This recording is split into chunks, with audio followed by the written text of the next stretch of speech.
Welcome back to another episode of It's All Bad. I'm Russian Danny. I'm here with... This is Mike. I'm Charlie.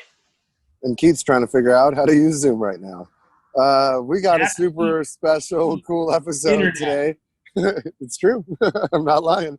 We got a super special episode with Nada5150, a.k.a. Seth, who's somebody who's kind of come on board and has been helping us, fine-tune our sound and been showing up. This dude was in the hospital with health complications post-COVID, editing this fucking podcast, So my hat's off to him, and we switched it up. This is the first and maybe last time we're ever going to do this. Our intro and outro songs are actually not as music, which is pretty fresh. And man, he's got some bangers. He moved here from, where did he move here from? South Carolina? North Carolina. I always fuck those up. Mike does that in the episode too. I can never keep that straight. And whatever.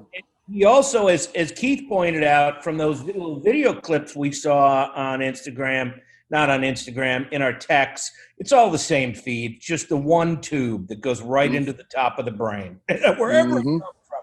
But anyway, saw that of him. The kid's got hands. He's a fighter. I wouldn't want to fuck around with him. Because after the call, I was like, that kid likes to scrap. And then I was like, oh, I get it. I see why. He's really good at that. although I did take him, this is not a jab at Seth by any means. I took him to Training Mate with me once, my little workout that I do. And that fool was fucked up. So, yep. So you know what, Seth? Maybe I can take your ass. Hey, Patreon content is just fucking Seth beating my ass. Yeah. Oh, dude, that'd be incredible. No, we could do Seth versus you, me, and Wager. I'd never fight. He'd win. Wager? Oh, dude. Yeah. Or Seth. But he's got some, Seth's got some bangers. Yeah.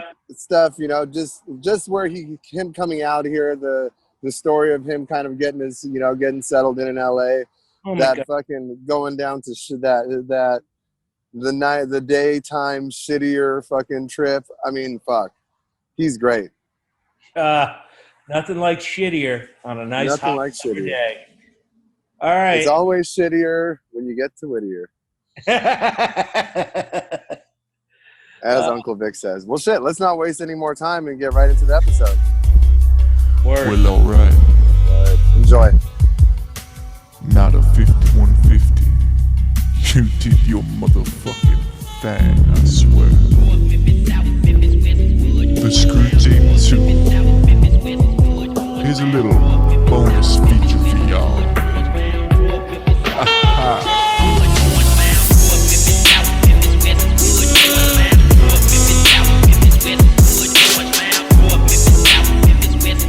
Welcome back to It's All Bad. My name's Keith. What up, I'm Russian Danny. Is Mike. Hey, I'm Seth. Special guest. Welcome, Seth. Special guest. Special guest. Let them know. Yeah. Done beat COVID. Yeah. So, COVID survivor. Seth, you used to like to party?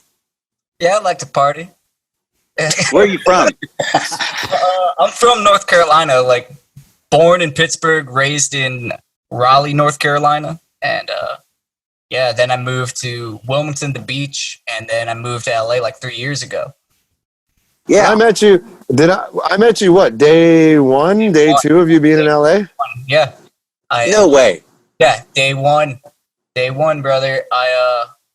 What did I do? I lost, okay, there, I found you guys again. I came in, I had no plan when I moved to LA besides, I saved up $5,000 and I had, my earthly possessions and my dog. And I met a stranger from the internet to split the gas, and I drove out here, and I typed in Koreatown, and I was just walking around Koreatown, I was like, oh, this place has for rent, just calling them. And then I went to Taco Bell to eat, ran into some guy who's like, hey, like your tattoos? I'm like, I like your tattoos too. He's like, oh, I got them when I got sober. I'm like, yo, you know where there's a meeting?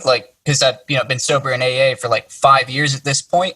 And he's like, yeah, meeting Alvarado Street tonight. And I was like, oh, rad. And that's where I met all of the friends I keep today.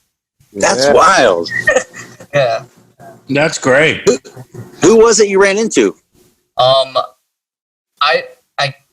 Is it his anonymity? Because he gave me his pseudonym, his writer name. Fucking put that. I'll put him on blast if you don't want to. It was effort. Effort, you motherfucker. Yeah. I love that. Oh, rad. Like, yeah, he just got his number, told me where the meeting was, and every time I see him, I'm like, glad I ran into you. Where'd you wind up living in Koreatown? I didn't. My truck. Copy that. Yeah, I slept in the truck with my dog and this dude, this fucking guy who like got a bus from Connecticut down to Raleigh and then waits till we're in Arizona to be like, oh yeah, I only have $300. And I'm like, I'll leave you in the desert, you shithead. But we stayed in my truck because I'm like, okay, like if we could find a place, like we could still split it. Like I'm committed to living in LA, Yeah. Fucking it might have been Danny or someone I went to that meeting that night and Danny was like, hey, come to this meeting tomorrow, I'll save you a seat. So I went to that seat and met all these other good people in AA. And someone was like, oh, you've been sober for 5 years? Like, we can get you a job, managing a sober living. So, like, I slept in my... That's not how it went. It's not how it went? Because I remember it fucking clearly, and I'm going to put, and this is funny because I have a really good memory, and it's kind of fucked up. Like, sometimes it fucks them, like, damn, I'll just remember some shit from, like, 8 years ago, and I'm like, fuck, like, I really blew it with that fucking chick or whatever, or, like, from fucking, it's, like, it gets me in trouble. But you met somebody, and you were like, hey, I'm looking for a place, and it was a girl that knew... Was it Johnny Boy? Johnny Boy was still in town, right? That fucking nut. Character. Yeah, Johnny Boy. Or maybe Kevin or like one of those fools, And they were, they're going to be mad, whatever. Fuck them. They're shady. I'll tell them to their face. Yeah. I love Kevin. Fuck him, But but they were like, oh, they were like some girl that worked at that sober living was like, because I remember like watching it out the corner of my eye, and she's like, oh, you're sober, blah blah, she was like, how long do you have, or she asked you like how, and you're like, oh, 5, and she was like 5 days, and you're like 5 years, and she's like, what? You're like, what are you talking about? You're living in your truck and you got 5 years, and like she couldn't like wrap her head around it, and then she was like, what did she say? She was like, hey, she was like, oh, you have insurance? And you're like, yeah, I got insurance. And she was like, I'll get you into a place, but you just got to tell them that you have 5 days. You got to pretend like you're not fucking sober, and then we'll get you a fucking, and then you could stay there. And Seth calls me at night. He goes, dude, what do I do? Like fucking what? And I was like, I can't tell you what to do, But then you ended up being honest with them, and they're like, oh, you got 5 years. And like, what the like, we'll just give you a job. So rather than him being a client there, they gave him a job working there. Really? It was pretty sick. That's great. Yeah. That is awesome. Right? Am I right? Yeah, no, that's how it went down. I mean, like, it took a while for them to, like, it sounds too good to be true because it ended up getting hairy. However, I was so grateful for that. And it was just bomb to fucking go from, like, no one from North Carolina wants to see someone leave North Carolina and succeed because no one does that except for Michael Jordan. And so everyone's like, oh, you'll be back. Like, you got nowhere to stay. You got no job. Like, you'll be back.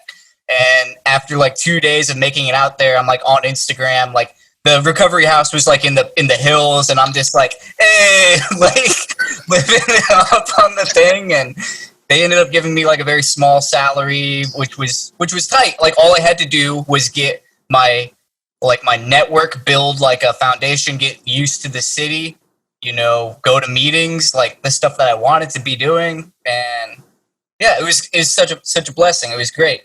Was the tiger still there when you got there? I got to touch a physical tiger alive. Yeah, dude. Like, you see, what? Okay, we're going, you guys want exclusives on this thing? I'm telling you, fucking place was sketchy. Like, I was not ready. Like, I was like, I lived in like a halfway house when I first got sober, which is just, like your low lives trying to do right, $100 a week, you share a room, you get a job, you get drug tested, like that's it. This was like, you go to IOP, and we get all this money for insurance, and we'll give you a cut of the insurance money that we're getting if you keep going. So like everyone's getting high, everyone's getting paid, except for me, who's just the sucker, you know, believing everyone's honest and wanting to stay sober. But like, I'm cool because I've got a roof over my head. So like, whatever, why rock the boat? And the dude was like he was into some shady shit. Like he had a tiger, he had all these. He had like a Rolls Royce, a Bentley, like he had a crazy mansion, all these like. Are you serious? Escorts, yeah. But let's just backtrack. He had a fucking baby tiger, like that, you know, like on some Tiger King ass shit, like a baby tiger that he got when it was like this big. I never met the tiger, but I FaceTimed it a bunch, you know, like fools would FaceTime me and have the tiger. Is that rehab still there? No. So what happened was no. You know what happens to rehabs when baby tigers show up? Well, they no, go away so like circuses. Well, no, the baby tiger was like, you know, it was there for a long time. You know, like 3 months, 4 months. Quick. They got big because that's what happens with tigers. They grow, you know, they get big motherfuckers. And there's no like, you know, there's no Joe Exotic posted up at this point. No. Just like some fucking I'm not gonna put these people on blast, you know. But this fool like was no Joe, you know, and to say that he was no Joe Exotic tells you it all, you know, because like, dude, this dude was, you know, whatever. He was just like a. You know, like, so whatever. I'm not gonna put his fucking business out there. But what ended up happening was, and if people want to like really dig in, they can kind of find it based on this. Was Logan Paul, right? Was it Logan or Jake Paul? One of those fucks. I don't like either One of the I fucking hate them both. Fuck them, you know. It was one of the Pauls, you know. Whichever one got canceled for doing that whole. They're all canceled. One that did something really fucked up on the internet. Yeah. But so he ended up like finding out that there was a baby tiger living in the Hollywood Hills at the Sober Living. So then he went over there and made a video on his YouTube channel of him going and hanging out and being like, whoa, there's a baby tiger here, and playing with the fucking tiger.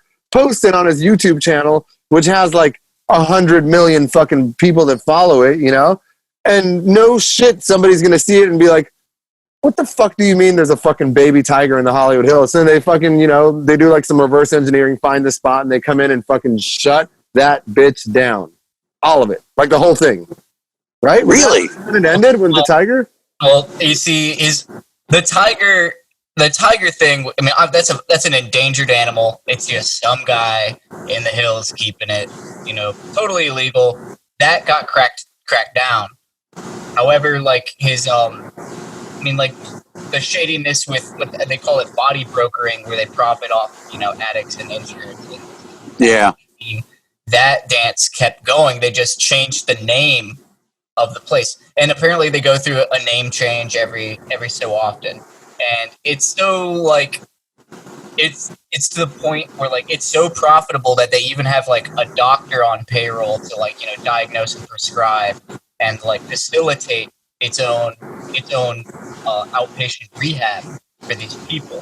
So they go in, do an outpatient rehab, perform whatever lip service to check the box of getting more money from insurance. Like these people are receiving treatment, they're seeing a doctor, they're being drug tested, blasé. When really, you know, you're getting a script for Klonopin and Suboxone, here's your money for cigarettes, and we're not going to fault you for smoking weed or drinking a beer, you know, and if you get to the point where you need detox, we'll send you to this detox, and you'll give you an extra $1,000 bonus to come back with us. So people are going to die. I mean, like, if I was getting sober and someone offered me an incentive to stay fucked up, it's a no-brainer. Like, I'm getting fucked up.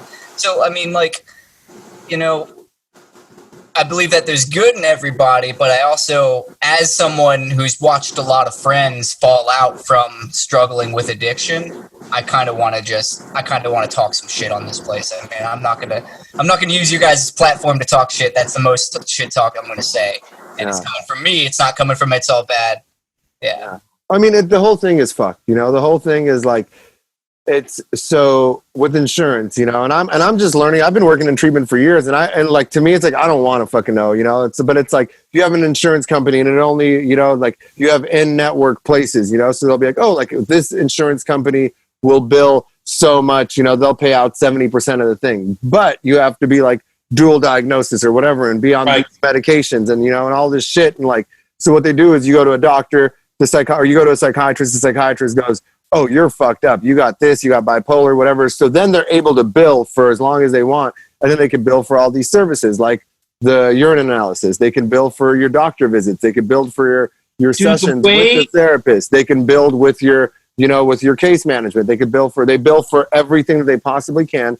And the fucked up part is like, there's people that really, like I truly believe, like I come from the school where it's like, I used to think that like, like, man, you get sober in AA on a motherfucker's couch, but with this fentanyl shit, with the fucking, with like the meth psychosis and the shit now, like there's people that genuinely need treatment. And these fucking assholes are opening places that are just fucking running through insurance companies. They're just juicing them for anything that they can. And what ends up happening is then people that actually need to get treatment can't get into treatment, or when they want to go into somewhere, then they're being forced to pay fucking out of pocket $10,000 a month or whatever to get into a treatment center that's not fucking Tarzana or American Recovery or whatever fucking, like county run fucking place there is. So it fucks it up for everybody just because there's like people like Chris Batham and there's people like, whatever, like I don't, that's just the one that I know, they just want to fucking, they just don't care about who they're, who they're going to fucking get over on.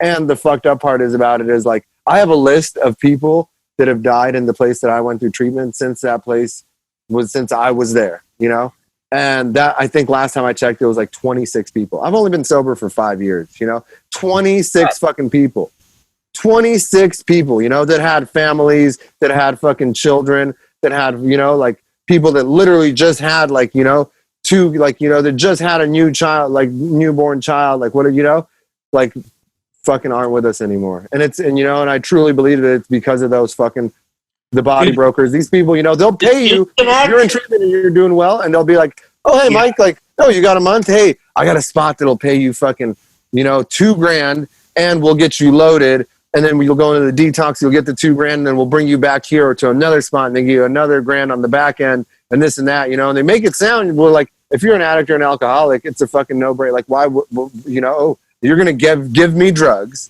Yeah. You're going to fucking then get me paid to stay at some fucking place where there's going to be a chef that cooks for me, and I'm going to get fucking massages and smoothies and shit. And then you're going to, like, oh, why wouldn't you do that? It's fucking criminal, man. I won't say, I know we got a limited amount of time, but I just can't hear you say that. And what you said so eloquently, like,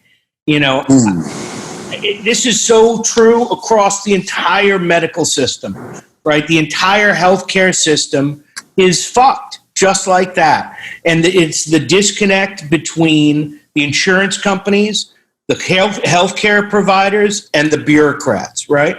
And it's like, it is this impossible, it is such a fuck process, and that's why we're going to go single payer. Anyway. It makes me insane. It just makes me insane when you hear that. And the notion of like, how much even some of these healthcare providers, the best of them, are out there trying to hustle, that they got to go at it like it's like they got to hustle, like they got to worry about what they got to bill and all that kind of crap. You know what I mean? Like, it's not auto mechanics, It's not like, hey, if I change your spark plugs as well, I can charge you more. It's not like, it's fucking very, very fucked system. Yeah. But on the flip side of that, Seth is sitting here, like, oh yeah, there are victory stories. It's like, yeah. But so many of those victory stories, I think, come a lot from the will of the person who is like, how much they want to make a change. Oh yeah, of course. They want to make it work for them, because it's like the same thing as treating diabetes, or same thing as treating fucking anything. Like, go to the or high blood. We go to the doctor. Like, if you don't do the stuff that you got to do, they can only do so much for you. But anyway, I didn't get sober there either. Like I came at that. Yeah. You're sober. Like, I'm going to stay sober. I'm going to keep doing what I've been doing, whether I'm sleeping in a truck or I'm staying in the hills. Like, back in North Carolina, when an addict dies, is to say one less. There's no sympathy for addiction, or like, it's not a disease. It's, another junkie. And, yeah, it's in the bigot belt. Yeah, thank you. But, but like, and like, I hated that when I was going through it, because I wanted some help and I wanted someone to like, do that. But like, if I didn't have that, I wonder you know what? But whatever. Like I got sober despite myself, you know. Yeah. And you know, that's all AA, and I don't know if we don't really keep we just tell like the fucking gnarly stories. It's Yeah, fun. let's get to that. Yeah. Let's get to that. Yeah, how fucked up did it get? Let's no, I don't know, fuckers. I guess started drinking, started finding booze and fucking pot and shit when I was 12. Probably could have found it sooner. That was just like a good time, but like, you know, that was finally like what I needed to chill out. I was I'm a today, you know, for like the people who are listening who can't like see me, you know, I'm like a very nice guy. I'm a put together chap. I'm 6'7". I'm 295 pounds. I'm covered in tattoos. I'm a male model, yes. And Yeah, he has a monster dong. Monster dong. Yeah, it's on the floor, and We've been to the spa together. It hangs. What is Jesus Christ. it's such a good experience. I never thought I'd see Danny's wiener. We're good friends now. We're close. But no, like I used to be a mean, depressed. You know, like I'm like 5'6", but like I was always a short kid. I was a redhead, and I was a blithering psychopath growing up. Just I got kicked out of every school in the county just for fighting, and I knew how to fight because my folks put me in martial arts and like pushed me hard with that, and I didn't understand why they pushed me real hard with it, but I was very grateful for it. You know, like junior Olympic athlete, like 4 times. My coach for Taekwondo was the Olympic coach. And, you know, traveled all over the U.S., competed in Korea. Wait, now how tall are you really? I'm 7 feet tall. I was being modest. No, dude. God damn it. How tall are you? I'm a little dude. I'm 5'6". I'm 5'6". Okay, hey, listen, man. I'm fucking... What do you think? What do you think? I'm a 6-footer? I won't laugh at Santa Claus. Love you guys. Might be 6 foot around the waist. Oh. But no, like I guess I was insecure, you know, like toughness and like a physical toughness of just like not taking any bullshit was very like instilled in us, you know, like my brothers were kind of the same. We're a bunch of rough kids. You know, my father was a Marine. I really hope my family doesn't listen to this, but now like my mom competed as well. She was a kickboxer. No way. What? Dog, mom would beat the living shit out of me, dog. Like growing up, like wasn't a game. Yeah, like it was like a thing. We were kind of, I mean, growing up in North Carolina, we were a little bit white trash in that, like, you know, social workers and police frequented our house just because like neighbors were concerned, you know, like and that type of thing. Yep. But got it. When 8th grade came around, when I was like 12 years old, there were no more public schools that would take me. So my mom got extra work and put me into the Catholic school. And there, like, we had to wear uniforms and shit. And, like, we were just laying up, you know, like, it was like a class of 40 kids, 40. And all of them had been at that school since, like, kindergarten. So then the fucking bad boy from public school was coming in and couldn't afford the uniform, so they had like a drive. So like some days I'm wearing like the girls' shirt or whatever. And oh wow, wild. Yeah, like in North Carolina, like that's not fucking cute at all. But yeah, so, like I really felt like the odd one out, and I kind of like found my in with like sneaking a beer. You know what I mean? Like then I'm cool. And after that, you know, my folks, they had to sit down with me and were like, look, you know, you don't want to go to school. We're not going to make you, like, just stay, like, away from your siblings. You know, like I've got 3 other kids to worry about. You know, like I've got 2 sons. I don't need you. You know, like if you think, you know, that we're going to bend for you, like you got another thing coming. So then I was kind of just fucking around, like kind of having fun, but like with booze it was easy to have fun. And I ended up finishing school. Like I found solace in the Catholic Church. Like I even tried like converting and shit. Because, you know, like, I've been kicked out of every school, and these people were like, hey, we want you, you know, God loves you, this and that. Oh, we'll take anyone. Yeah, it was nice. It was a good feeling. And, yeah, I was, like, super active in that until, like, you know, I started drinking the communion wine and smoking weed in the bathroom. And they were like, look, we don't want you to come back. And I was like, oh, well, shit. High school came. And that was cool because I got introduced to drugs. You guys like talking about drugs on this show? What are those? Yeah, if you never heard about that. But, wait, real quick. I got a side note. You just reminded me of something. You know the tattooer, Mark Mahoney? yes.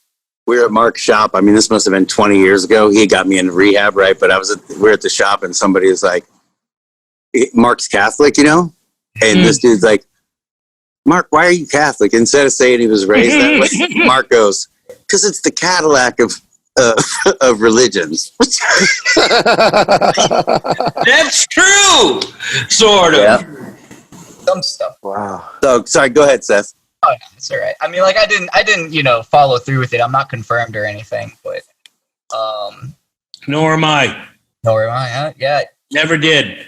Told my folks no thanks, and they were somehow cool about it. I don't know how that happened. It makes no sense, but whatever.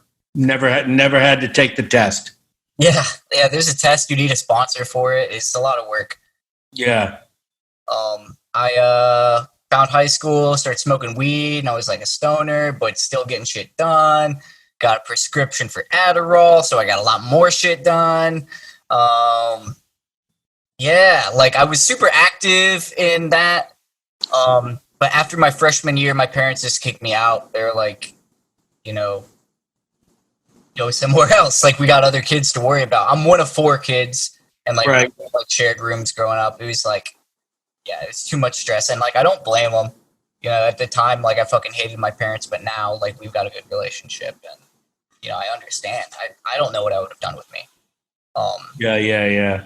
But I lived with my girlfriend for the rest of high school. I did like some like pretty good shit. Like, you know, like somehow like I was just like selling weed and like whatever like I could get my hands on, like really like one piece at a time. It like, you know, get a $5 bag, sell it to a kid for a $10 bag, then buy a $10 bag, you know, like chipping it up into like, you know, something to where it's becoming profitable. And like it's all small gains. Like, I think in high school, like some guy like tried to take like like, and the weed is terrible. Like this is not California weed. This is North Carolina, like brown fucking shit. And like some kid like tried to fucking yoink like a quarter ounce of that like $25 weed from my fucking hands out of a fucking car and like drive off. And I like jumped in the fucking car after it because that was all I had. And I was like hanging half in and half out of this fucking car. And just like, I'm not going to let go because that's all I had to like get fucking lunch money or whatever. You know, I fucking grabbed the wheel while these fools are like punching me in the face. And I fucking turned this shit into somebody's yard and just grabbed the weed and got out. But like, I had a bloody nose. It was pretty fucking, this is like daylight in the fucking suburb. It was like, I could have died over this shit. But that was like, I think it was mostly like, I mean, one, like the money, because that was all that I had, you know, and ego, you know, I'm not going to let anything from me, no matter how small. And I don't know, like at 14 years old, first got arrested for possession and paraphernalia. And there's no juvie in North Carolina. Like, that doesn't exist. I was trialed as an adult and went to jail.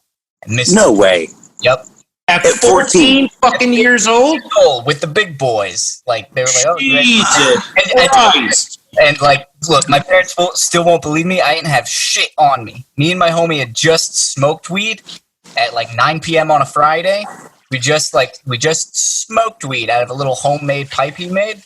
And there's no weed left, but the cops came on it and they smelled it on us. And I was like, hey, I don't consent to a search. And they were like, get in the fucking car. Like, yeah. And that was that. You know, anytime like the police like saw me again, like you don't get it expunged from your record until you turn 18. So you still had that, like I got arrested again at 16, went to jail again, and that was again for possession and paraphernalia of fucking pot, like small amount of pot. That time I did have it on me, but it was it sucked. So like, you know, with my parents like telling me they don't want me anymore and accumulating a small criminal record and having a reputation as kind of a badass in the county, like I'm believing that that's what I'm destined to be, is to just be like a jailbird shithead. So, you know, I'm just shaving my head and working out and, you know, just trying to prepare for the life, and I'm not even 18. And at 17, I got a letter from the Naval Academy saying that my grades were good, my athletics were good, and they'd like me to come in to do the summer seminar, and that shit was cool. And I went there for like a week in the summer, and I performed really well. Like I do good when I have instructions, you know, and I like doing physical shit. So like all that running around was fun. I ranked number 2 out of the 800 cadets that they had there. And they were like, yeah, if you want to come to the Naval Academy, like do this, that, and the third, and you'll be set. And like I got home and like got arrested again for pot, and that kind of was my shot. And yeah, that shit kind of just continued. Like I was just kind of scraping by, you know, like sleeping on a couch, trying to make money, working, like trying to, you know, tell myself I'm going to go to community college or whatever. And I think like, I didn't even really, I mean, like in high school, like I started doing drugs, like drugs, not like heroin or anything yet, but like we were getting the shit off of like Silk Road, and like there's other like blogs like in the dark web. Yep, Silk Road, no Silk Road. That's where you get those Chinese pills that got 78 names. Yeah, all the diquablescanine. And you're just like, oh, great, awesome. And then the feds lock down on it, and they change one little letter at the end of it and reissue it as another thing. Yeah. That's the stuff. It was like it was, oh man, I had like a one, like I can't talk about my drug use without mentioning this guy, because he's still in my life. He's like a fucking evil guardian angel. He's always with me. He's like this fucking hacker kid that like just a genius, a goddamn genius. I've never met someone like as such a whiz at computers as him. Like he would like forge like stuff to be like a chemical lab and order like, you know, like mephedrone or like all these like drugs, or like pretend get a prescription of like these old school coffins like by the boatload, and just, you know, like it was nothing.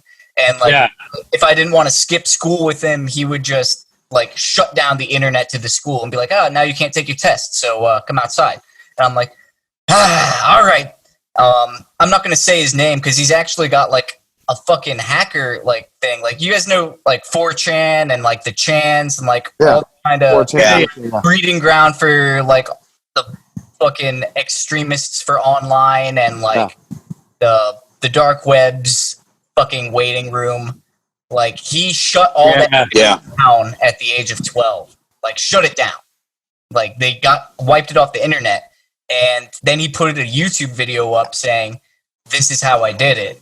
And like he's been like fucked with ever since. Like somehow like they sent like a SWAT team to his parents' house, like all this wild shit. So like he doesn't like having, like, I think that's like the craziest fucking flex I've ever heard. Like I'm not gonna use his name or his hacker persona because he doesn't like spreading that shit anymore. He's trying to do right.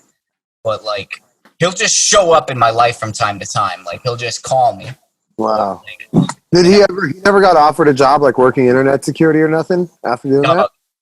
Okay. You know, this pertains to LA, and since I've been out here, like when I was staying at that shady recovery center, he hits me up and he was like, "Seth, you know, my wife just broke up with me. Like in North Carolina, get married really young.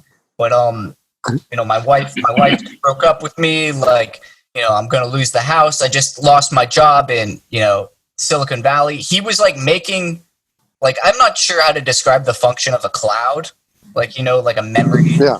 He was making clouds for clouds, and he's like one of a grip of people like on the planet that know how to do that. And he had this job in San Francisco. He's younger than me. He's like maybe 25, 26, making big bucks.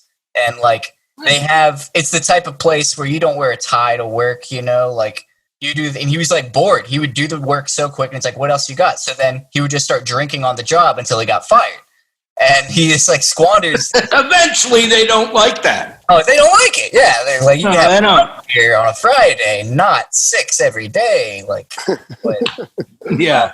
so like he fucked that up, and he was like, it's my birthday. I lost my job. I lost my wife. I haven't seen you in years, Seth. Like, can we just get lunch? And I'm like at this halfway house or sober living, whatever. And he's like, I'm gonna come down and we'll get something to eat. He shows up tweaking, like just wired. Like he hasn't slept in a week. He has like he has like a shoestring for a belt loop. He has like a portable beard trimmer, and he's just shaving himself like everywhere. He's Wow. like spot and getting behind his arm and stuff. And like I'm supposed to be in charge of all these, you know. Wait, he's got the shaver going at the time Yeah. that he's there? Yeah, like he'll find something new, and he's gotta shave it. And the fucker. And is he talking to you when he's shaving? Yeah, dude, he's out of his gourd. He's like, No. I get out of the gourd, and I've been out of my gourd. But Yeah. this is a good little nuance, like the shaving. Just Yeah, get that remote. Keep it clean. Keep it tidy. I mean, out of the box. aerodynamic. But the fucker, he Stay smooth.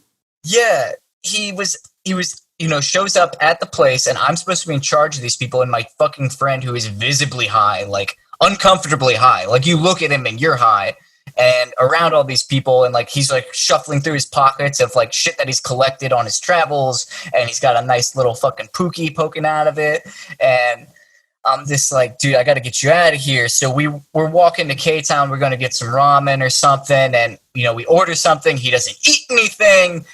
And I'm just like, you know what, bud, like this has been nice. You know, like I'm glad you're out here, but like I can't do this, you know? And he was like, Seth, come on, it's my birthday. And I was on the fence about telling all this story, but like this is like some shenanigans as it relates to Los Angeles, and I feel like a lot of these things are LA central. I never got high in LA, but I did get a little pinch in LA, so I'll fucking share it. 'Cause it's funny.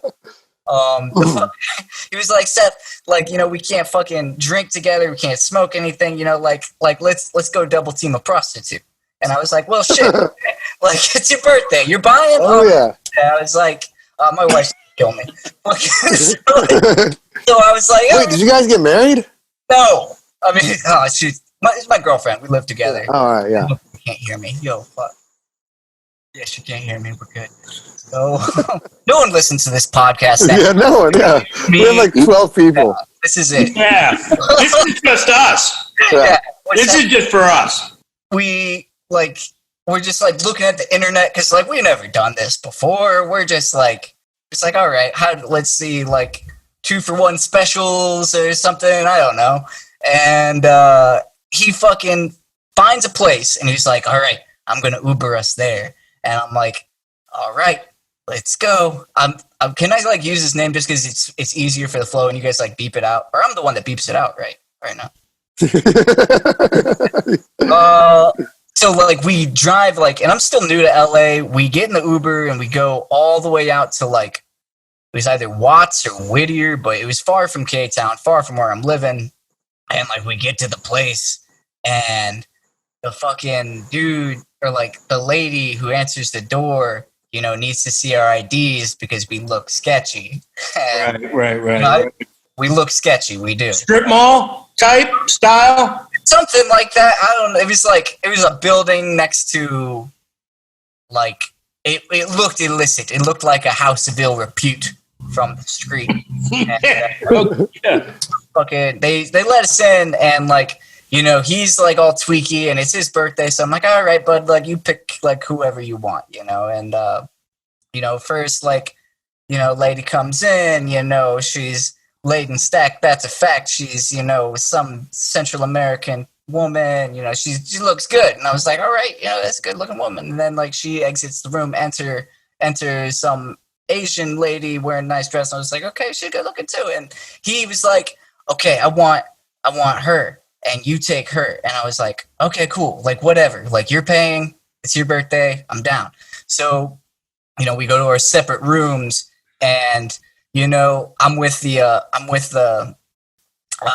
Asian woman. I'm like, oh, you know, where you from? Because I don't know how this goes. I'm trying to be polite.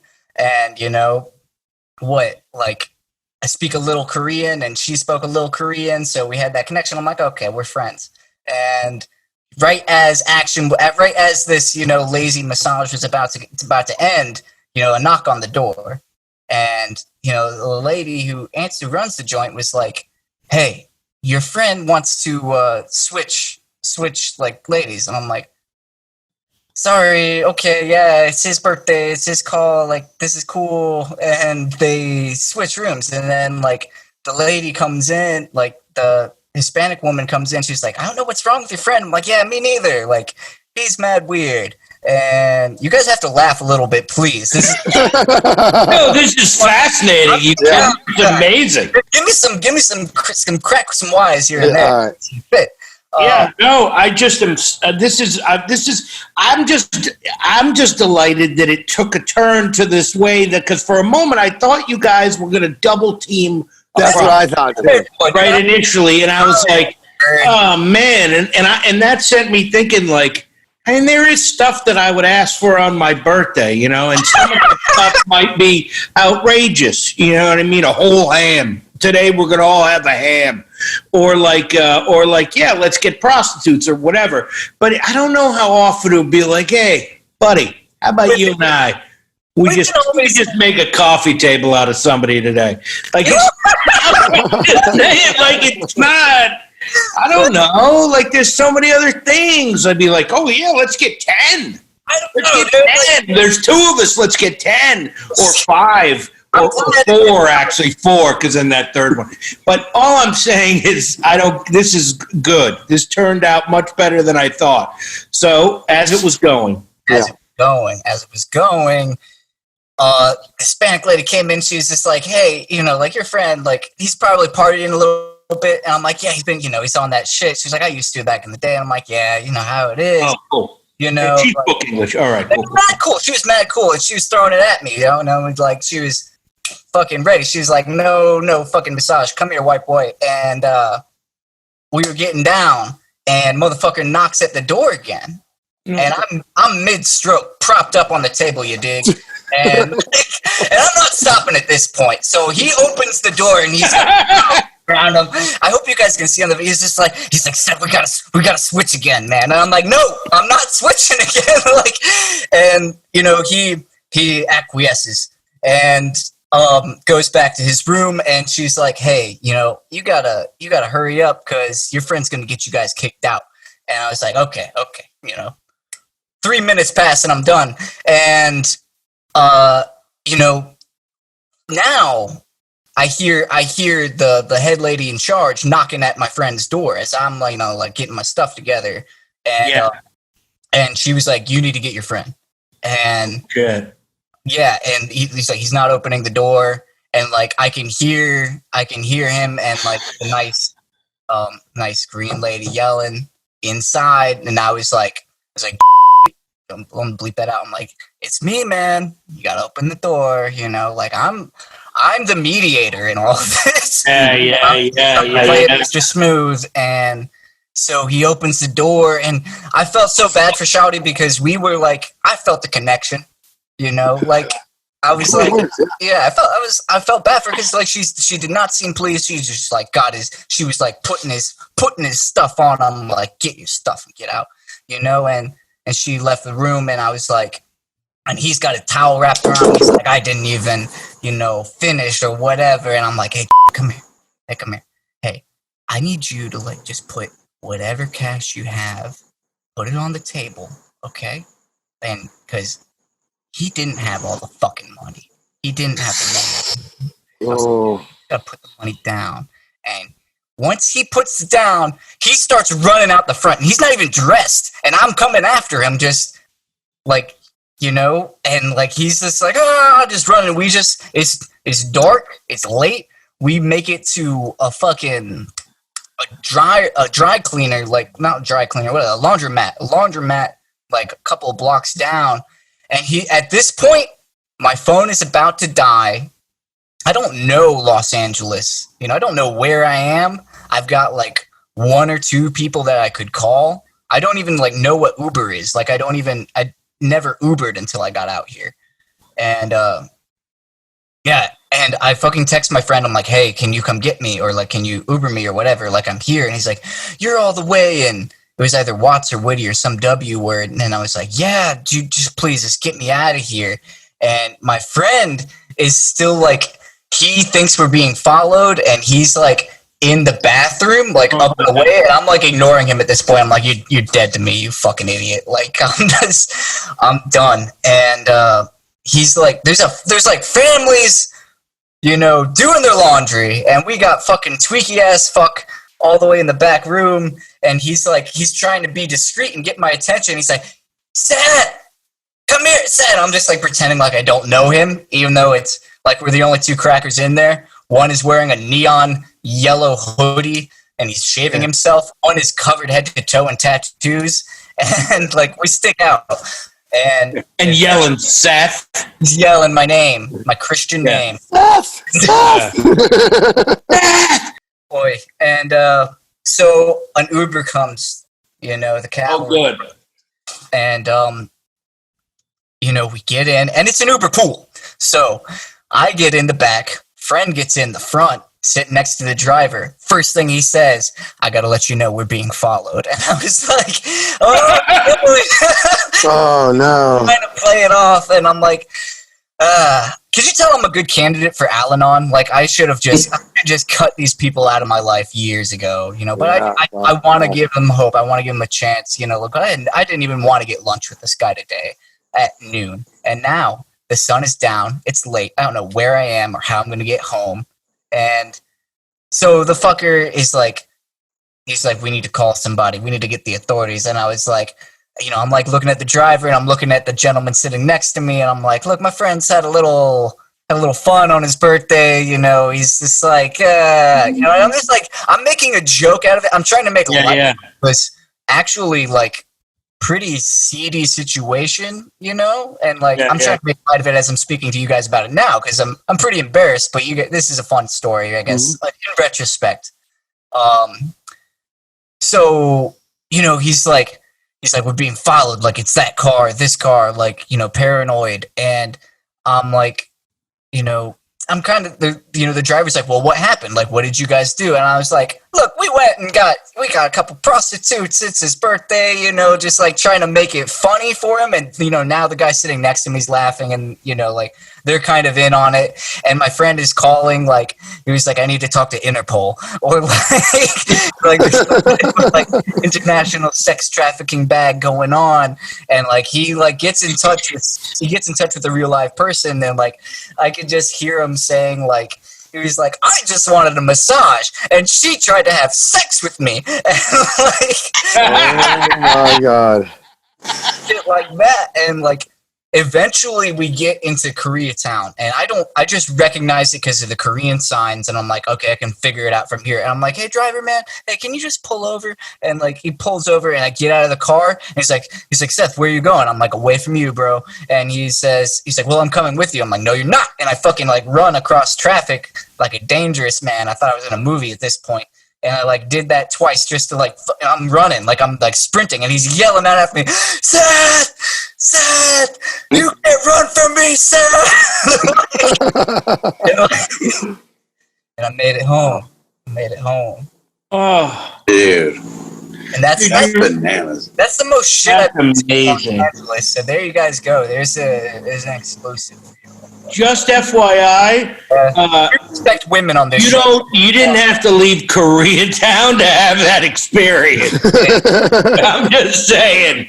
I love the guys who get in the car from K-Town and go to shittier to be like, that's where the best ones are. Oh, come on now. That's the most handsome gals are out there in Whittier. Jesus. Yeah. Again. No. That's amazing. I remember you calling me the day after, maybe that night, and being like, "Oh my god!" Like I just went out to get lunch, you know. I'm chasing this naked motherfucker down the street. Like I clearly remember that phone call, you know. Amazing. Oh man, did I meet that? I didn't meet him, huh? No. He like we've talked on the phone since then because I still like. I don't know. Like, so many of my homies are dead. They're all dead. And I just don't, like, we get into some shit, but, like, I don't want, to, like, not answer the phone if he calls. You know what I mean? I still want to help the dude. I'm never getting lunch with him, but, like... yeah, especially not in Whittier. Shit. Yeah. Oh, wow. He's back east. Yeah. Yeah, dude, me and that fucker would get in so much trouble when we were kids. Like, just like, because he would order, like, when you can rig all the documentation to be a chemist online and you're experimenting on these research chemicals, you can get a quarter ounce of mephedrone for, $25. Wow. Bust that down, you sell that for $20 a point, Yeah. So in high school, what is mephedrone? Mephedrone is like, just MDMA, just like a tweet. Oh, okay. It's ecstasy, and like we would just like get whatever was on special from these laboratories, and have the grand scheme of selling it to whatever, get out of my girlfriend's parents' house when we would end up fucking doing it until your knees turn blue and shit. And yeah, but it was a good time. I think that the drug use. I mean, like I found the ticket with like selling drugs was like I really just wanted money. You know what I mean? Yeah. Yeah. Like I was doing that, and like I guess like a monkey can't really sell bananas, so I'm doing them a little bit, but I'm still profiting. Like at like 18, 19 years old, I'm making like $1,000 a week and being able to use as much drugs as I want. And yeah, in like 2010 in North Carolina, the minimum wage is $7.25. So I'm living. You know what I mean? And like, yeah, I like, it came fucking crashing down when like I was selling heroin, and like. I think like I was like up, tweaking on some fucking coke or some other uppers. I'm like, I feel a little sick. I think I just need to do like a little bit. Like I see people do this every day. Like I can take a little bit and I can go to sleep. And then I took like the smallest amount to go to sleep. And then the next day I'm like, yeah, I still feel a little under the weather. Like maybe I should just finish this bag. And a week later, I'm like, I get it. All of a sudden, I'm just like, blink. Yeah, I'm like, yeah, this works. But yeah, and I got arrested, like big time arrested, and like I was staying at this guy's house who was just letting me sell drugs out of it. It was, it was a fucking mess, one of those 24-hour party situations, and we got raided by the fucking FDA. Is that it? The FDA? The fucking... DEA. The DEA. The FDA? What the fuck? The Food and Drug Administration? We gotta check on your produce, sir. Yeah. On some fucking... Open up that crisper. But, yeah, we got, and it was like, I knew it in my gut that we were going to get raided. Like, I had, like, my backpack where, like, all of the things were, like, portioned out, but, like, I, had like receipts and like anything with my name on it, anything that could be tied to me. Like I got rid of that day, and it just didn't feel right. And late night, I heard a fucking thud at the door, and it was a fucking battering ram, and like I just knew, like I was struck sober, and I fucking ran downstairs, tried to get out the back door, and they were already in the back door. Had a fucking shotgun at my face, and they were coming down the stairs, told me get on the ground, fucking food on my back, and everyone fucking squealed. Everyone, all my friends, you're fucking dope, Seth. Blah. I'm like, I hate you, and whatever.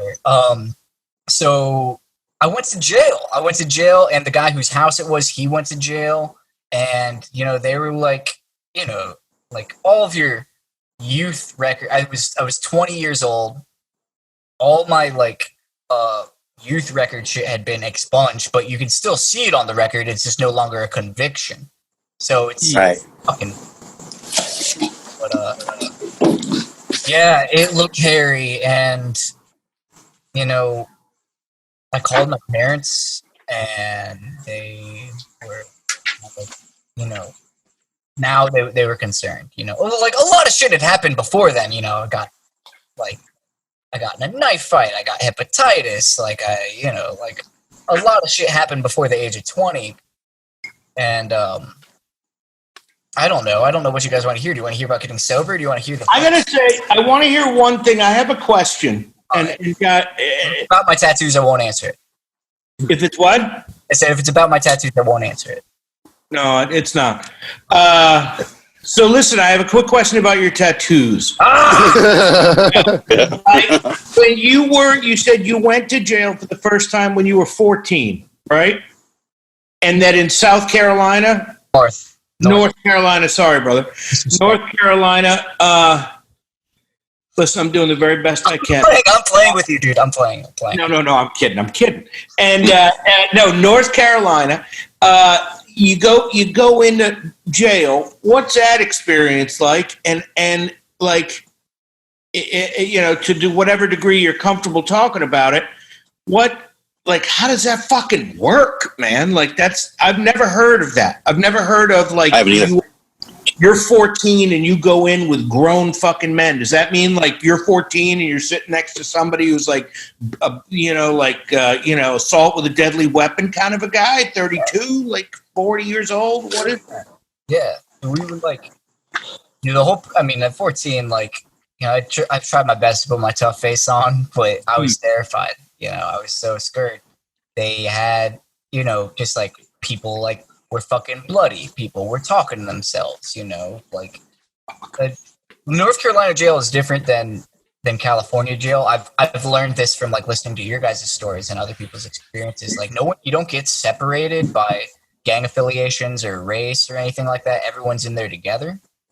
And that's a fucking mistake. No, it was great.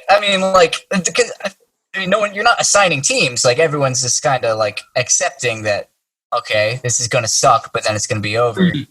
But I guess I never did a prison sentence either, so I can't speak on that experience. But when I was, there, like, I guess it was more like it just sucked. Like there were other kids there, which made me feel better, like other guys that like I knew after like my second or third time going, like, kind of familiar with the ropes and shit.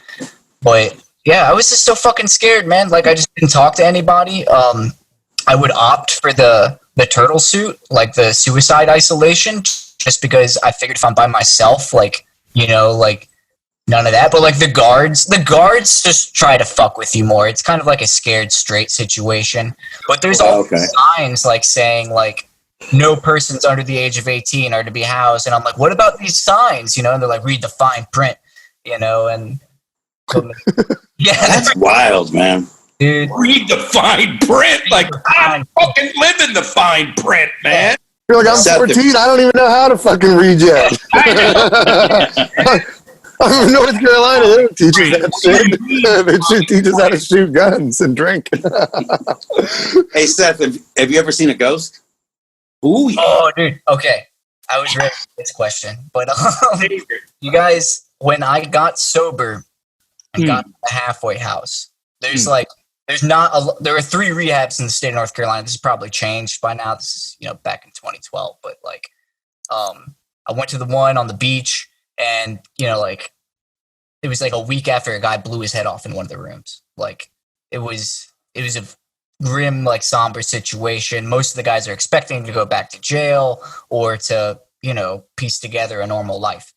And when I showed up, I was in like the beginner house, the phase 1 house, and the guys were like, hey, like we're like trying to take these steps serious, like if you're not about it, you can just get the fuck out. And I was like new, and I'm like, hey, yeah, like steps, great, yeah, hey.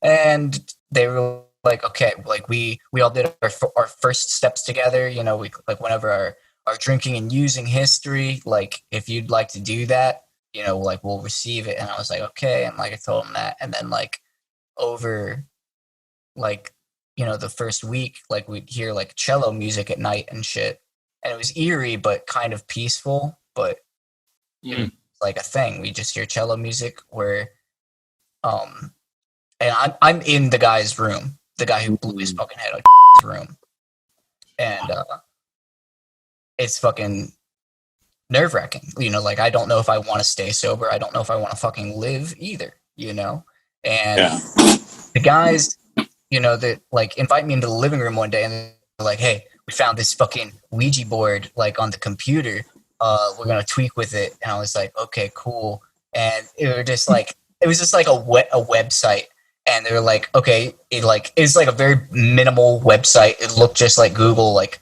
search engine. It's like ask the ghost a question, and you can ask the guy who's like, okay, how many people are in the room? And it was like 9. And I was like, whoop de fucking do. Like it's got the numbers 1 through 10, and it just guessed 9. And it was like, what color is the candle? And it was like purple. And I'm like, oh, whoop de fucking do. Like it's got Roy G. Biv. It just picked the right color. It's like, what are the guys' names? And it was like Seth, Adam, Mike, like all of us in a row. And I was like, now it's freaky. I was like looking at the computer, like maybe it's got a camera or a microphone that they, it's got someone watching this or something. And yeah, but you guys aren't standing around going, hey, Brad. I gotta run. Hey, Seth, I love you. I gotta run. Buddy. All right, guy. Yeah. Bye, Danny. Yeah. Later. Yeah. Wow. Okay. This is crazy. It was scary. And, then they were just like, okay, like if you're real, show yourself.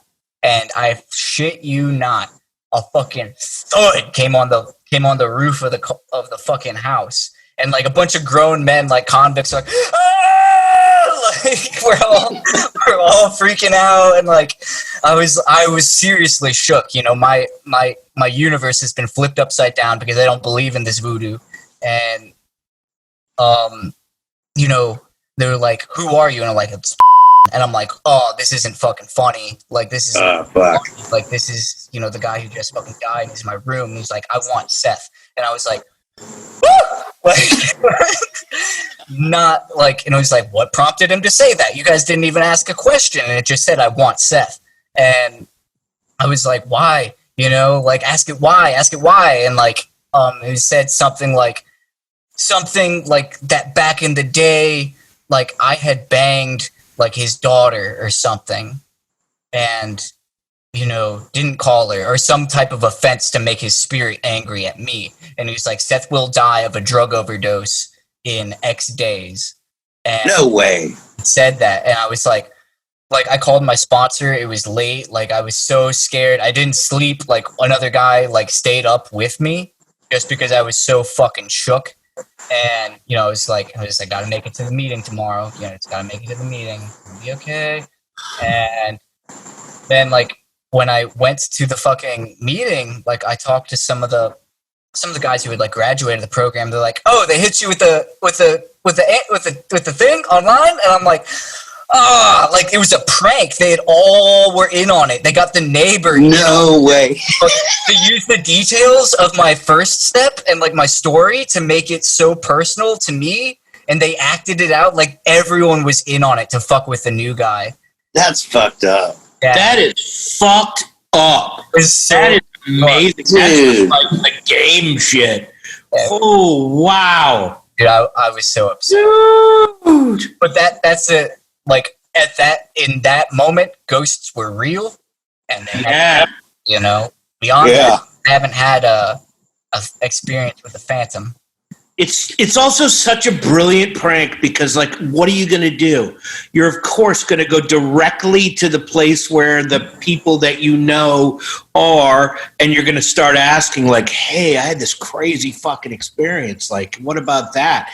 That's really, that's deep cut. That's some David Blaine shit. David Blaine.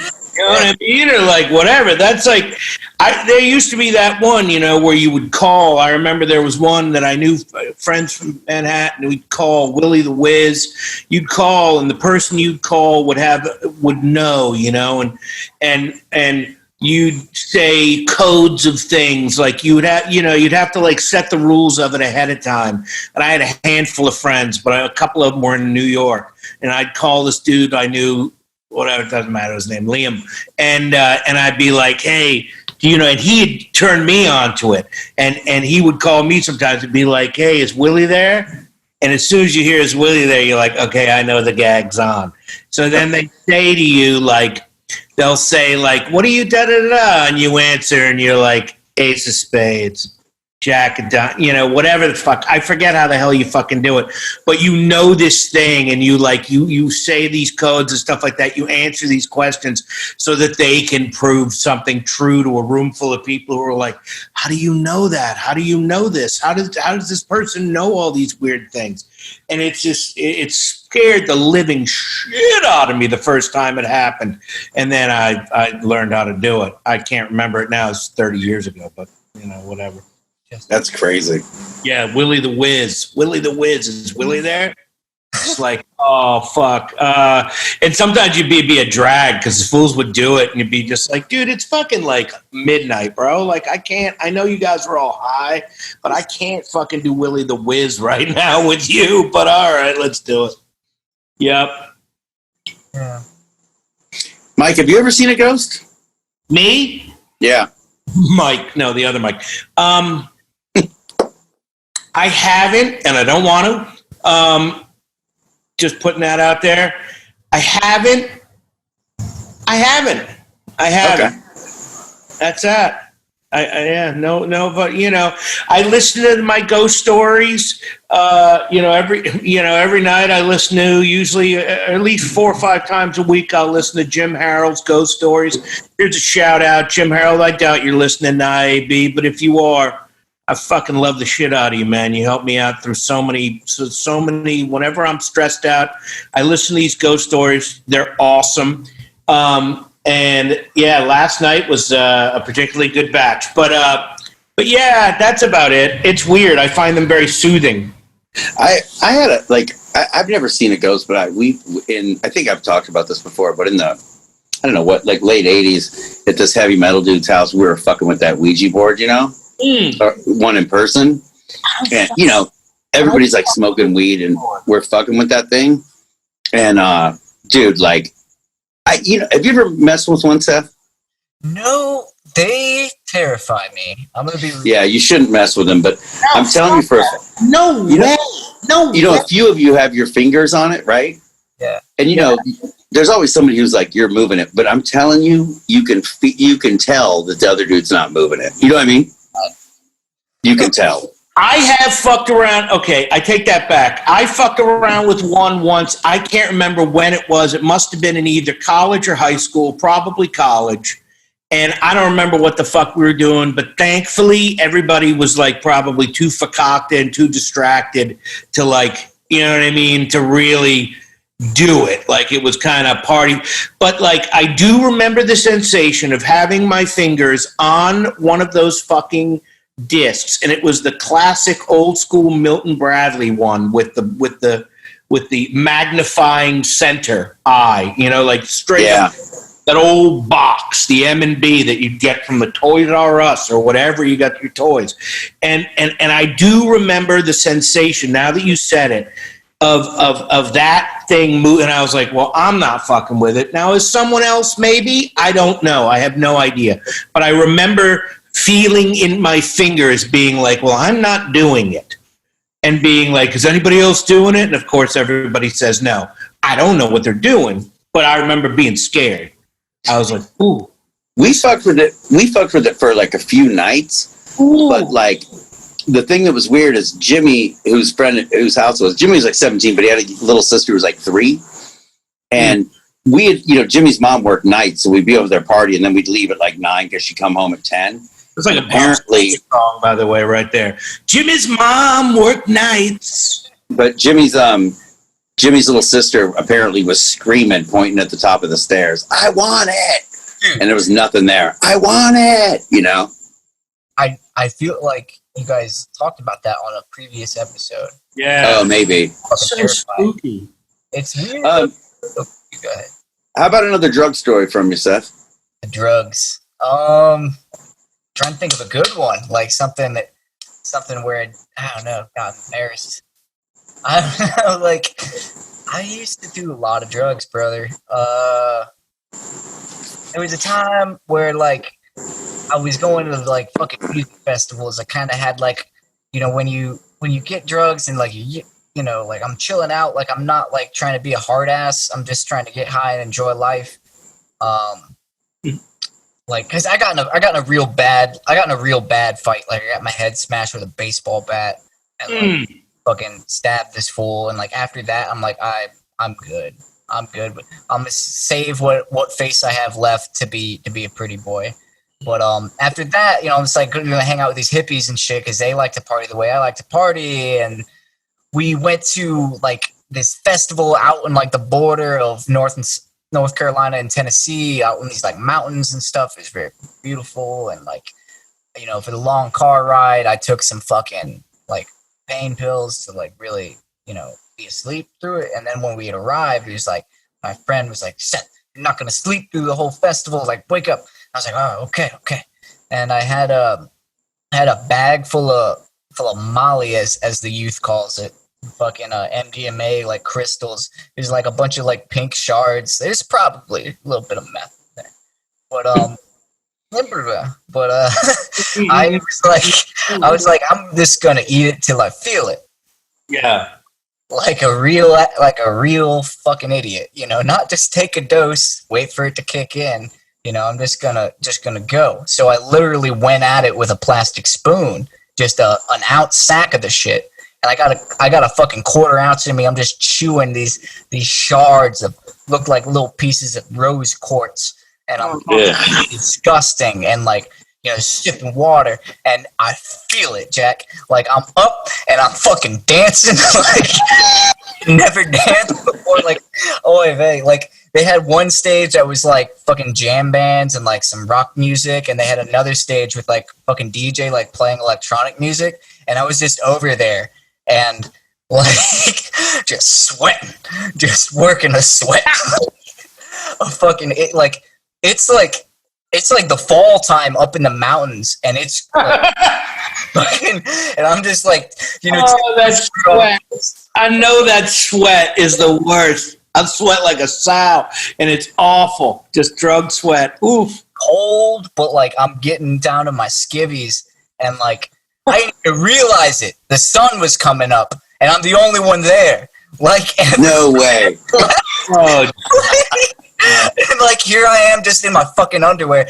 Paint a picture. At this point, I'm not 7 feet tall, 290. I am like 5'6", like 125, and just and like being a fucking mess. And like the DJ comes over and he's like, "Hey man, you really kept it up all night." And it hit me that I danced all fucking night.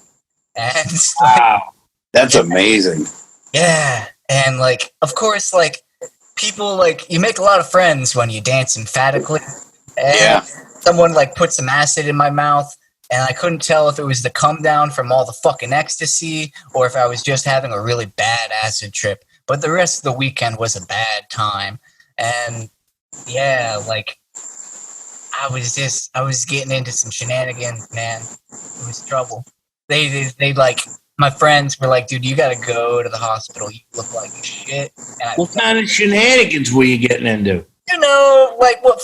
I was like, damn. Like at this point, like you know, in the using days, I never had any tattoos that you could see visibly. You know, like that was my thing. Was like I wanted to look, you know, discreet, khaki camouflage, and but then when I took my shirt off, you could see all the fucking tattoos, and you know, you look some type of way. So this hippie chick thought I was like, you know, some kind of like rough young stud type, when she has no idea I just sweated down in my skivvies last night, and like she like wanted to get free, and I was like, I don't know, she like, it was like, you're intense and shit, you're around other people, and it's just like all my fucking friends could hear me banging her out, and she like said some wild shit, Jack. She was like, no, I can't use this foul language. This is a family show, but it ain't a family show.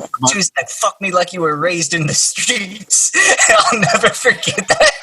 He spat his drink. Mike just spat his drink. That's like, and I want that on my epitaph because that was the wildest shit I've heard in my life. That's amazing. God. You know, we fucked up, but I could tell she meant it. Yeah. Fuck me like you were raised in the streets. Raised. I paid like all my friends. I paid good money to hear somebody say that. In the weird little hippie commune, everyone could hear us, you know, and like, so that was the talk of the town. That was what was happening. Yeah. You know, and so like my friend would be like, "Hey, you're fucking raised in the streets, buddy." And, oh my God. That was. Hey, Seth. Yes, sir. What was the most painful tattoo you've got? The throat? Throat, man. That was. Yeah, I bet. It is, huh? Yeah. That one was like, the guy who did it was on some tough guy shit and like turned the machine up to 12 and like dry wiped it, no breaks, like made it painful, and it came out awful. It was like. Sitting? Yeah, it was just like blue fucking smears. And like, but a horrible scab. I couldn't turn my head for weeks. Like, I got it touched. Are you serious? So, yeah, dead ass. And like that guy he's a fucking psycho. Like, but like, he was my favorite rapper and my favorite tattooer. And yeah, it came out. It looks good from here. I won't say his name because he has since been canceled for good reason. And yeah, but yeah, you know, it's like, I don't know, this guy was like a murderer, like he did like 9 years and then came out and was like tattooing and rapping. I'm like, that's cool. And did you get it in North Carolina or here? I actually went from North Carolina to Arizona to get it. And this guy, he was a pretty famous tattooer, and like he did the tattoo on my forehead as well. That didn't hurt that bad, I bet, huh? Nah, it's not as bad. You know, you can't zone out because somebody's hands are all over your face. You know. Yeah. Like, but it was over and done pretty quick. The neck took like 5 hours. That little one did? No, the neck took 5 hours. Right. I don't know, half an hour or something. But, nice. May I ask what? I can't see shit. May I ask what it is actually, physically? It is a gauntlet holding an axe. Yeah. Copy that. Are you Irish? I'm half Irish, half Spanish, yeah. Are you Northern Irish? Southern Irish, sir. Okay, good. No, but I was just curious about, because I was not the red hand of Ulster on his forehead, or what's going on? It's like one of those, I think it came from one of those, like, full disclosure, I have no fucking idea, dude. Like, I like it. I don't know. That's the kind of shit that I would... I mean, you know, listen, I make a little side living as Santa Claus, so I can't really put one right on the mug, you know. That would be interesting, just like Tyson clothes. I'm old enough to be your dad, Seth, but I'm like, you know, like I've been for, you know, shit, I guess I started getting tattooed about 32 years ago. But I, you know, this is like when I was like really fucked up on drugs and shit. And to this day, people will be like, what do those tattoos mean? I'm like, they mean I like methamphetamine. You know what I mean? Like, that's all they mean. There's no method to them or anything. They're just all muddy. You know what I mean? It's just like, what's going to fit here? There's a lot of that kind of shit. Yeah. I like, and, you know, I got my first tattoo when I was 14 after I got out of jail. That was something. Oh, really? Yeah. Which one? I got a fucking shamrock on my chest with my family's. Oh, I'm bleeping that out. With my family's last name on that, and then I got a clada on this side, and then I got a fucking Old Testament verse across my chest, and all when you were under 18. Yeah, I mean, just like scratchers, like in basements. And oh, gotcha. Yeah. The only tattoo that's ever made me really want to get a tattoo, was my grandfather's. He had like a little one of those old. The ink was that green, very green ink, and it was super muddy, and it was like a little soldier boy, like a World War II soldier guy, little kid. Oh yeah, those little soldier kids. And I was like, that's dope. And he would never show it. I'd be like, Gramps, roll your sleeves up. It's hot. It's hot. Dude, it could be fucking 92 degrees in like a New England summer. You know what I mean? Just sweating balls. And he'd keep his white shirt just down there right below the cuff. Never would show his tats, ever. And I was all those old tattoos turn green, but like the ones that Seth has, that the modern ink, it stays black, Oh, wow. That's good to know. I mean, you should be putting sunblock on them. I'm sure you are, but I hate the sun. I'm over the sun. I don't know why. Huh? I said I hate the sun. I do too. I feel like I can do maybe 4 or 5 more years in California, but then I go somewhere cold. Hey, what about PCP? You ever try it? No, man. I never it was around, but I was never been dusted. No one ever tried to give you because that happened. That's like most people's experience with PCP, as it was mine. PCP which is tries you. Huh? It's you don't try PCP. PCP tries you. Yeah, it tried me. And it fucking fucked me up. Yeah. It never got to me. I don't know. I took a lot of fucking I guess unorthodox drugs. The first drug that I did besides weed and alcohol was mescaline. Ooh. I never have done that. Oh, wow. It's a good one. The same. Tell us about it. The same character who was kind of just playing mad scientist, computer geek. He got it, and I, who I'd never had any money or anything, was the guinea pig. And so I was like, okay, drugs, I'll take them. And I took it, and nothing happened. And he started quoting that fucking Fear and Loathing in Las Vegas movie. He's like, the first hour, nothing happens. The second hour, you're burning, you're like the creep who burned you. And then the third hour, zang. And yeah, after I had left my buddy's house and went home, I was on MySpace, on the family computer, and all of a sudden, zang, the fucking walls were moving, and I walked into the living room where my entire family is watching a movie, and I'm like, I'm going to bed. Just announced it. That was something. And I went upstairs, and I was freaking out.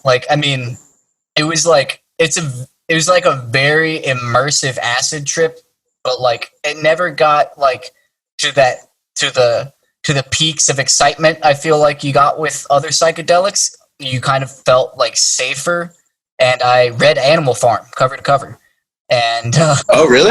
Yeah, that was some, because I was there was no computer, there was no we didn't have a smartphone or anything back then. It was I had books, and I just read Animal Farm, and it was cool.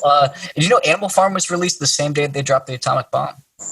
No way. That was in the of this. Yeah, I didn't know that until I took mescaline, and I read it, and then I had a moment with myself in the mirror. I'm like, oh man, I'm a pig. I really took it to heart, and just that was your first my first psychedelic experience. Kind of coming up, rigid military upbringing, and all of a sudden I'm reading this, left. Stuff and exposed. Dude, I love that. That's such a good. And was that your first Orwell? Did you read 1984? I didn't. I think I read the Cliff Notes later on. I think if you liked Animal Farm, you'd dig it. It's a good one. It's a real fun book. No, it's not a good. It's a kick in the groin, but it is amazing. Yeah. What a I trip. couldn't sleep. I couldn't sleep at all. I stayed up all night, full energy, like. Wow. And I wrote like a long fucking letter because I thought I was gonna be stuck like this. I thought I was gonna be tripping forever. And I, like, wrote a long letter to my parents, just like, hey, like, I'm gone. Like, I took some drugs and now I'm high forever. And you'll probably have to take care of me. I don't know if I can go to school anymore. And like, I like left it on the table because my mom was like knocking like, hey, you gotta get ready for school. And I like, fucking like was showering and I like had a very, like, I was still tripping. Like, the mescaline lasts like 12 or 14 fucking hours. Like, you're in it. And I went to school and we watched Glory, that Civil War movie, first period. Yeah. It was intense. Like, Denzel Washington was a fine soldier.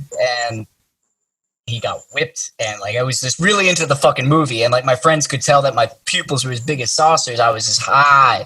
And I went to my next period was world history. And the teacher looked at me and she's like, you want to go home. You look sick. And I'm like, I feel fine. And she was like, no, Seth, you look sick. You should probably go home. And let me go home.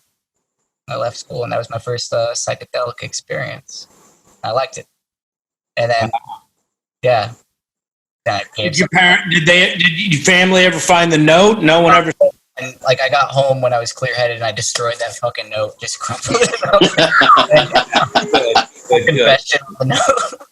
Yeah, that was a trip. Literally.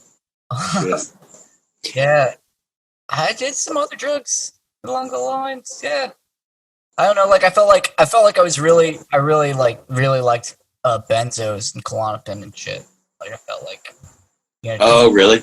it takes the edge off of doing coke. So you do that. I know see that you guys are all so young, man. That shit's after my time, like doing the coke with the benzos. Yeah.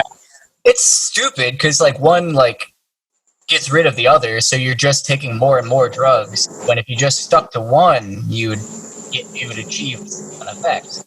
But I think that's also how people fucking overdose. I don't know, because like I get down and want to get up again and get too up, don't go down. But yeah, Coke and benzos, Valium. yeah, those are good. But yeah, on the 19th will be 8 years sober. Nice, man. Great. That's awesome. Yeah. I love it, dude. You know what's so funny, Seth, is like, 'cause I don't know you well, but I've seen you around, and I'm literally, Mike, I swear, the funniest thing is I would never picture Seth being violent because he's always smiling and such a nice fucking dude. It kind of baffled me. I was like you started, you're like, I did cry. I'm like, wait, what? Like, I would have, if somebody would have asked me, I'd have been like, that guy's never been arrested. You know what I mean? Like, yeah. Sucks. Dude, thank you. Like, that was like the big thing, and it still is if I'm real with you. Like, like my first spot, like I got sober and I was still getting into fights, and my first, oh, really? Yeah, like I was still getting into fucking trouble, and my sponsor, and after like I got in a lot of fights, like did some damage, and like I've had like 14 broken bones, like double-digit concussions, and like I basically had to walk my senior year of high school because I got hit in the head so fucking bad that like I just, they were like, look, just keep showing up and we'll let you pass. And are you serious? Dead ass. Like, I forgot Latin. So they were like, look, if you wear a toga, we'll give you extra credit. So I like wore a toga every day, and I was like still smoking. The kid that showed up in a fucking toga. You swear to God. In high school? Dead ass. It was because it was from wrestling. Like, I went for a shot, and the guy like had like moved in such a way that he just kneed me right in the fucking eye, and it gave me a bad concussion. And after that, they were like, look, just like do the drills, but don't actively wrestle, keep showing up at school. And that's why you were violent. Wrestlers are violent. We are, but like, even after that, and before that, like, I got in like some kind of fucking shit with a friend. It was my birthday. I was turning 18. I was turning 18 years old. I pulled up to my friend's house because they were gonna, we were gonna party or whatever, when really they had intentions to rob me. And once I put the e-brake on my car, they were just hitting my car with bats. And I got out of the car and I had a little fucking pocket knife. And the dude swung on me and I blocked it. Like, I was high and drunk. I'm like 10 feet tall and I'm fucking bulletproof. I'm going to eat you two motherfuckers. And he swung at me and I blocked it. Ding! Like, completely broke the ball and socket of my left elbow. Ooh. And yeah, like, I grabbed his arm, got him right in the belly with that fucking pocket knife. And the other dude swung from behind me, ding, right in my fucking head, dude. And I just, like that loud ding, like you just like fired a weapon without earmuffs, like that rings in my ear from that aluminum bat. And, I still didn't go down. I think it was the combination of drugs or adrenaline. And, one dude was hurt. He was hurt bad. He was sitting this out while the other guy was swinging at me with a fucking bat like he was going to chop me down.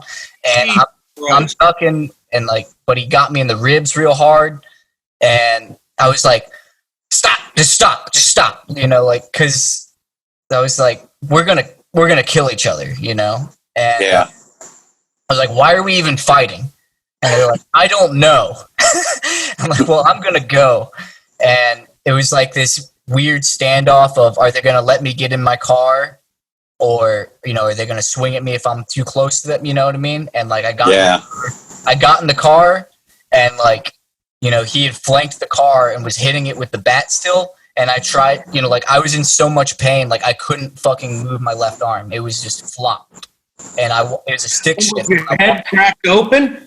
Not my fucking, at the time, the white of my eye was red. And this part of my face is sunk in. I'm no longer this beautiful model had his face sunken in on the side. And it's got this weird bone, but the doctors were like, we're gonna have to re-break your face so that way you can keep your eye. And it was. They did you Monty. They did Clift. They did you Monty Clift. What's Monty? Show them the right profile. It's what happened to Monty Clift. He Montgomery Clift was like the Tom Cruise of his time in the 40s, 50s. And he was a wicked drunk, and he got into a terrible accident leaving Elizabeth Taylor's house one night. He was gay, and but he had done all this stuff From Here to Eternity, and all these movies where he was this superstar leading man, and he smashed his face up. And they say Liz Taylor actually had held him in her arms while all the paparazzi were there to take pictures of him at the accident, and said, if you take pictures of him right now, I'll never take another picture for you again. And so that's the only reason why there were no pictures at the scene of the accident. Oh, really? Yeah, and then The Clash wrote a song called The Right Profile because it's that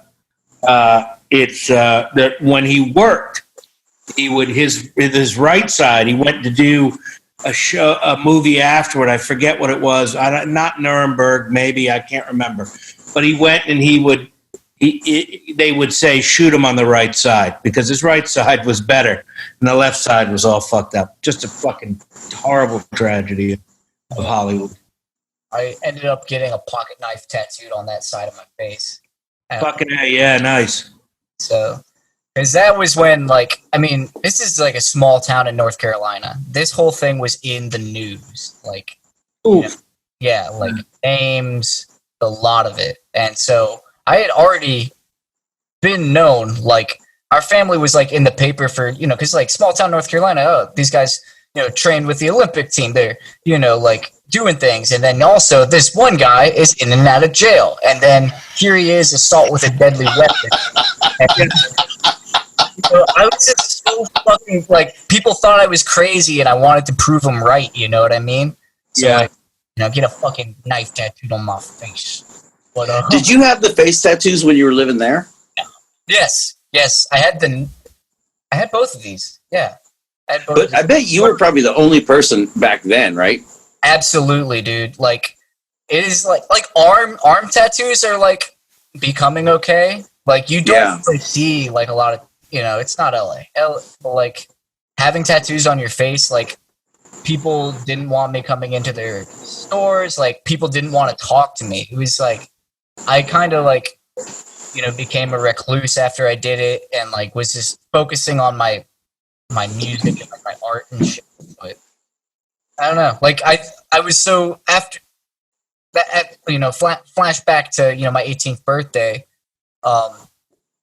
Like I made it to a buddy's house who like gave me a beer and like some pain pills and I was like slowly passing out. And he was like, dude, I'm going to call an ambulance. Like just go sit in the front yard. And, sat in the front yard until the ambulance came and like Jackal Summer. What? No, nothing. Oh, okay. He stood up, showed the fur covered belly, and I said Jackal Summer. That's right. Jackals have fun. Yeah. The doctor said I wouldn't be able to use my left arm, like, again, that I would get like 4 inches of motion. And yeah, so like any thoughts of like me enlisting to like get out of the situation or like really pursue like martial arts as like, become a prize fighter or something, I felt like my life was over.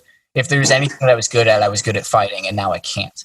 And that kept me drunk and fucked up and gave me a big prescription of pain pills to do that for quite some time. And that was really the beginning of the end, and like 2 years later, end up getting fucking struck sober by the judge, and it's been kind of cool. Like, like I still had like, and I still have like all this fucking anger, like this fucking rage, and my sponsor was when I got in a fight and like went to jail in sobriety. My sponsor was like, "You are lucky to be alive. What makes you think you can take another hit to the head?" Yeah. He's like, you understand you can't drink successfully.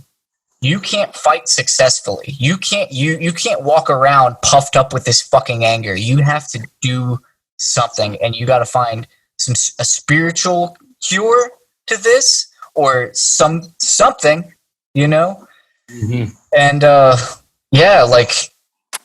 as I got more sober and like really started working on myself, I could exercise without it being like training for a fight. I could, practice, talking about the shit, get into some therapy. Sure. Fucking do creative things, like started drawing and painting and shit. What is it what are you doing now? What is it you want to do for a living, Seth? A full-time rapper making music. Yeah. That's why I got you're this microphone. Yeah, I make music. It's pretty much what I do. Yeah, You have a favorite rapper? Do I have a favorite? Yeah, Gucci Mane from Atlanta. Wow. Okay. Dude, like I read his biography and it's outstanding. The man it's cool because I mean like he doesn't say like I go to AA or anything, but like when he got locked up for like doing like I was supposed to see him in Raleigh, but like I think I got too fucked up or something, and he ended up going to prison for like that long stint of time. And I was like getting sober, it was back in 2012, and like he got out like 3 years later and was like he like wrote a letter to his fans. I was like such a geek like with like rap music and like fans. He was like my sobriety, my relationship with my God and my wife come first, but I'll never stop making music and all this and that, and like came out like a new man. I'm like, if my fucking favorite, I got so fucked up to this guy's music, I can get sober to this guy's music, and like, you know what I mean? Like flip. Yeah. It was just cool. It was just cool. Like, because a lot of people get weird, like the sober rapper, but like I don't wear that on a shirt or anything. But the people that know that I never, drink or like party, you go to a show, everyone else is, and I'm cool with that. Can we put a piece of Seth's music to open this episode, maybe? Oh, hell yeah. Oh, why not? Like, I can't. Charlie, are you still there? Yeah, I'm here. So I just thought back there. I just didn't listen. No. I was yeah. No, we could That'd be fun. When we do tracks like that, I like to listen. I don't want to fuck up the song, but I like to come in and just do a little flourish, like a little thing. I want you to put them on, Seth. No, I'm just saying just a little bit. I'm not talking about like get me in a rate my flow situation, but what I'm trying to say is that I just sometimes I punch it up. Like that. Maybe, oh, yeah. You mean just like a, okay. Yeah, like that. It's pretty dope shit. Hold on. I wanted to try this for a goof. I'm recording all of this through my recording system. I'm going to see if I can turn the auto-tune on. Is that effective? Oh, that's amazing. Oh, yeah. I'm going to do the whole episode in auto-tune. Yeah. That's demonic. Well, I think we're good, right? Yeah, man. Yeah, that was awesome. Thanks, Seth. That was great, man. I want to find I was like, when you asked if I would do it, or I asked to do it because I love this show. Like, you guys are great. Like, this is like, I know this is not like related to AA or anything, but people got sober, or share their stories in sobriety or their journeys with using. But this has like been really cool to just have, especially during, the time of social distance, to just like pop it in, and it feels like I'm kicking it with the buddies, hearing, sharing these stories. So it's like really cool to be on it. Awesome, man. Yeah, thanks. My pleasure. Well, I don't know. Yeah. Yeah. I don't know. Okay, put auto-tune back on. What else should I do? I'm going to jump, fellas. I got to go too. Yeah, let's wrap it up. Thanks for coming on, man. It's great to have you. Yeah, thanks for all your help with the show. Oh, my pleasure. Yeah, I'll mix whatever you guys need. Yeah. Thanks, man. Thank you so much, man. Where can people find your music? Oh yeah. Let's see. Yeah. It's my name is Nada5150, NADA5150, and that's on Spotify, iTunes, YouTube, SoundCloud, anywhere there's music, you can find that. Just NADA5150. Nada5150. See. Yeah. Awesome. We'll post the link and all that too. Oh, thanks. Yeah, man. Appreciate it. Yeah, nice. Well, God bless. Thank you for having me. All right, man. Hey, What's going on? All right. Good to meet you guys. Real quick, Seth, could you just send me some photos? Okay. When you have a chance. Okay. And then Hey, thanks for listening to another episode of It's All Bad. Like, subscribe, and listen to where you listen. What a good show today, Seth. Those were some bangers, and it was a real pleasure to have him on. And this is his music, so I won't talk over it too much more. Yeah, check him out at Nada5150 on Instagram, on YouTube, Spotify. He's constantly dropping new shit. He's the man, and you'll be seeing more of him because he's kind of on the team now, right, Charlie? Yeah. On the team. Yeah. Part of our whack pack. I love it. Oh yeah, the whack pack. I love it. Yeah, enjoy, guys. And we got some cool episodes coming. We got that new gear dropping soon. There's a hat. I haven't physically, I've seen photos. Yeah, I'm just gonna shut up now. Enjoy the episode.